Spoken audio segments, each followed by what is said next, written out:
अगर आप भी चाहते हैं आरएल फिल्म्स का ऑडियो वीडियो सबसे पहले आप तक पहुंचे तो हमारे लाल बटन को दबाकर सब्सक्राइब करें और बेल आइकन दबाना ना भूलें।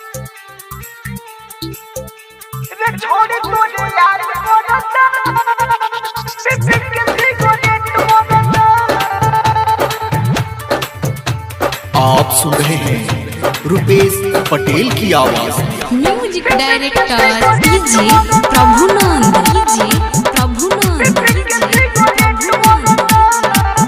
मारे ताना ई सारा जमाना निक लागे ना घरवा के खाना।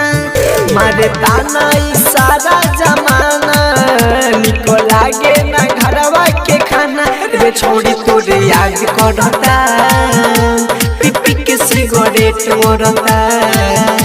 रे छोड़ी तोरे याद करता पिपी के सिगरेट मोरता। मारे ताना ई सारा जमाना निको लागे ना घरवा के खाना। रे छोड़ी तोरे याद करता पिपी के सिगरेट मोरता। रे छोड़ी तोरे याद करता पिपी के सिगरेट मोरता।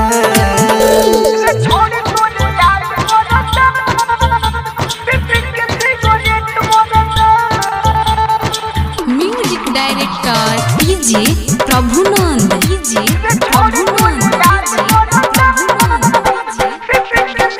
मरिचावा बजा।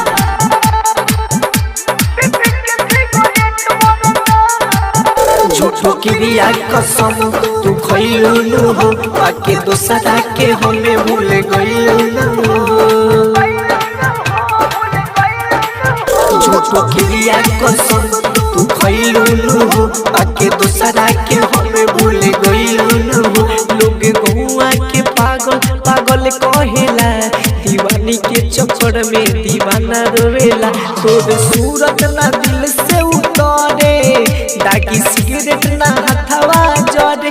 मिले के बड़ा मन करता पिपी के सिगरेट मोरता। रे छोड़ी तोरे याद करता पिपी के सिगरेट मोरता।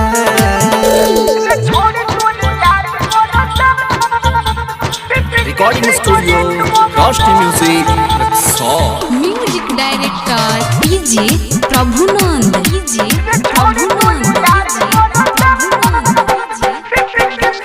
मरिचावा बजा।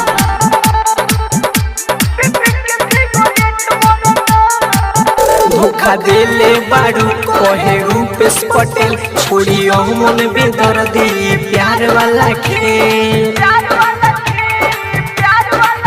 धोखा देले बाड़ू कहे रूपेश पटेल छोड़ी मन बेदर्दी प्यार वाला खेल। तोरे चक्कर में हम बदनाम भइनी प्यार का हवे ई आज जान गइनी। कहे राइटर दुनू जितेंद्र आगे धर के दिलवा के अंदर नैना से हमरा नूर झरता पिपी के सिगरेट मोरता।